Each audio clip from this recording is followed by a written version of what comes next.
बिस्मिल्लाहिर्रहमानिर्रहीम। अस्सलाम वालेकुम व्यूअर्स, नूर्स किचन में आपको वेलकम करती हूँ। कैसे हैं आप सब? उम्मीद करती हूँ अल्लाह पाक से कि आप सब खैरियत से होंगे। अल्लाह पाक आपको ढेरों ढेर रहमतें दे, बरकतें दे, खुशियाँ दे, आमीन सुम्मा आमीन। तब हम अपनी रेसिपी का आगाज़ करते हैं। आज मैं आपके साथ जो सी रेसिपी शेयर करूँगी वो है चिकन के बटरफ्लाइज़। चिकन बटरफ्लाइज़ पोटैटो हम कैसे बनाएंगे ये मैं आपको बताऊँगी अभी। इसके लिए जो मैंने चिकन चस्ट पीस लिया है बोनलेस का, वो मैंने उसके थोड़े बड़े बड़े पीस में कटिंग कर लिया है। अभी आगे जाके आपको दिखाऊंगी। आलू 2 दरमियाने लिए हैं हमने, इसी साइज़ के आलू लेने हैं, बड़े भी नहीं लेने और छोटे भी नहीं लेने। इससे कॉर्नफ्लोर 1 बड़ा चम्मच, घर का जो आटा होता है वो 1 बड़ा चम्मच, दही ली है मैंने, गाढ़े वाली दही ली है। आप चाहें तो दही की क्रीम भी ले सकते हैं जो उसके ऊपर मलाई आई होती है। तकरीबन 2 बड़े चम्मच लिए हैं। लेमन जूस लिया है 1 बड़ा चम्मच, लहसुन 1 बड़ा चम्मच, नमक, दरा मिर्च आप अपनी ज़रूरत के मुताबिक लेंगे, चाट मसाला, सफ़ेद मिर्च पाउडर, तिक्का मसाला और सूखा धनिया, ये हाफ टी स्पून लिया है। ऑयल हमें फ्राइंग के लिए चाहिए होगा और टूथपिक भी हमें इसके साथ चाहिए होंगी। तो अब हम इसको बनाने का काम शुरू करते हैं। सबसे पहले मैं आपको बता दूं कि हम आलू को किस तरह कटिंग करेंगे, तो फिर आगे जाके बाकी चीज़ें आपको बताऊंगी।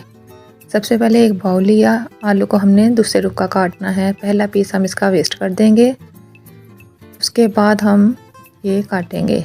इस तरह का हमें आलू चाहिए होगा। इस तरह का लंबाई के रुख काटने हैं आपने, गोलाई की तरफ से इसको नहीं काटना। इस तरह के हमें चाहिए होंगे। इस तरह मैं सारे काट लूँ फिर आपको दिखाऊंगी। ये देखें, इस तरह के आपने सारे आलू काट लेने हैं, इसी रुख के काटने हैं। पानी में रखे हुए हैं, पानी ठंडा ही लिया है ताकि काले ना हो जाएं। अब हम चिकन को मैरिनेट करते हैं। एक बाउल लिया, उसमें हम सारी चीज़ें मिक्स करेंगे। बिस्मिल्लाहिर्रहमानिर्रहीम। चिकन ऐड किया, उसके बाद इसमें मैं आटा डालूँगी।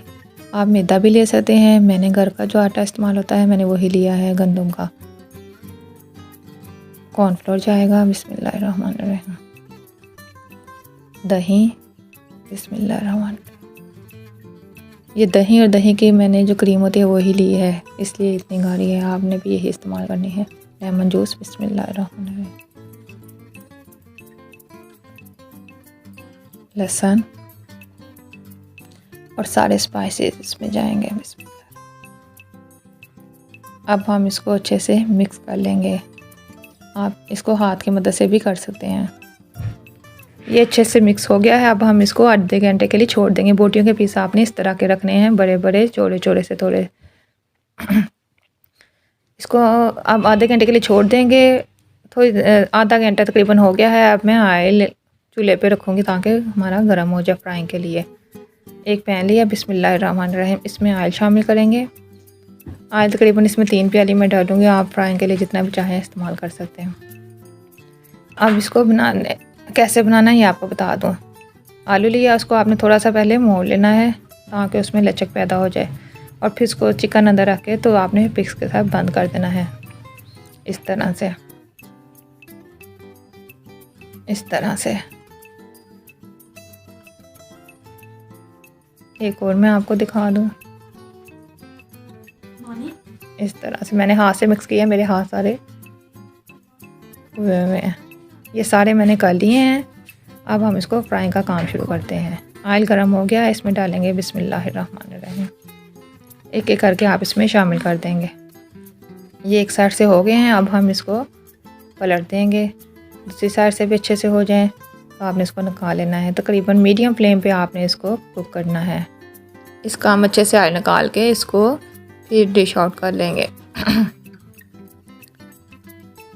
जी तो व्यूअर्स, डिश आउट करने के बाद आपके सामने है कि ये कैसे लग रहे हैं। बहुत मज़े की खुशबू आ रही है, बहुत मज़े का इसका जायका है। आप इसको ज़रूर ट्राई कीजिएगा और मुझे बताइएगा कि ये आपको कैसी लगी। अगर आप मेरे चैनल पे नए हैं तो सब्सक्राइब कीजिएगा, पसंद आए तो लाइक और शेयर ज़रूर कीजिएगा। इससे हमारी हौसला अफजाई होती है कि आप हमारे चैनल को पसंद करते हैं, हमारे खाने को पसंद करते हैं।